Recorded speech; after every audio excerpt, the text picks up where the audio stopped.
Bienvenue dans un nouvel épisode du journal de Lorraine.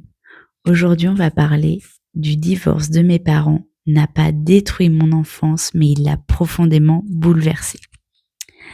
J'avais 7 ans, ma sœur en avait presque 10. Et même si je n'ai pas vraiment de souvenirs d'avant, je me souviens très bien de l'après. Je me souviens surtout de cette sensation, celle de subir une décision qui n'était pas la mienne. Parce que moi, ce que je voulais, c'était mes 2 parents. Ensemble, je voulais juste qu'ils s'aiment et que rien ne change. Mais leur séparation a bouleversé bien plus qu'une organisation. Ce n'était pas juste une semaine chez maman, une semaine chez papa. C'était apprendre très jeune à vivre entre 2 mondes. 2 maisons, 2 rythmes, 2 fonctionnements. C'était devoir constamment s'adapter. Penser à ses affaires, ses vêtements, ses devoirs, réapprendre ses repères encore et encore. Et puis, il y avait aussi cette douleur plus silencieuse, celle de culpabiliser parce que dire maman me manque chez papa ou papa me manque chez maman, ça pouvait presque donner l'impression de faire du mal à l'autre. Alors parfois, on garde des choses pour soi. On apprend à protéger les autres avant même de savoir se protéger soi-même. J'ai aussi grandi dans une époque où le divorce était moins courant. Alors, par moments, on avait cette impression d'être un peu différent, un peu à part. Et puis, en grandissant, il a fallu aussi accepter autre chose, voir ses parents reconstruire leur vie, accepter de nouvelles personnes, de nouvelles habitudes, de nouveaux équilibres. Parfois, ça se passe bien, parfois, c'est plus compliqué. Avec le temps, j'ai compris qu'un divorce est rarement une histoire toute blanche ou toute noire.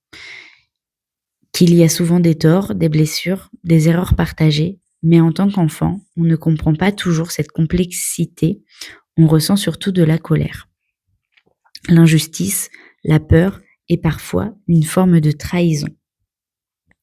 Longtemps, j'ai dû apprendre à faire la paix avec tout ça, à comprendre que je ne pouvais pas porter leur choix à leur place.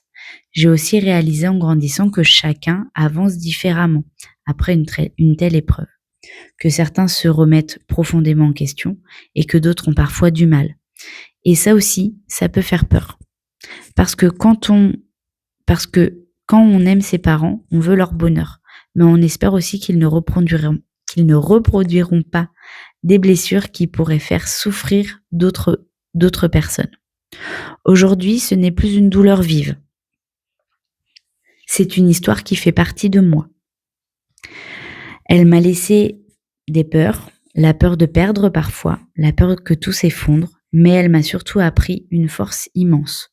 Dans un couple, il y aura toujours des hauts et des bas, des désaccords, des blessures parfois, mais la vraie question c'est, même dans la colère, est-ce que l'amour est toujours là ? Parce que l'amour, ce n'est pas l'absence de tempête, c'est la capacité à se remettre en question, à apprendre, à réparer et à choisir de continuer à construire. Aujourd'hui, dans mon couple, dans ma famille et dans mon rôle de belle-mère, j'essaye de transformer ce que j'ai vécu en quelque chose de plus conscient. Je ne peux pas changer mon passé, mais je peux choisir de bâtir autrement. Si cette épreuve m'a appris quelque chose, c'est que parfois nos plus grandes blessures peuvent aussi devenir nos plus grandes forces. On se retrouve la semaine prochaine pour un nouvel épisode.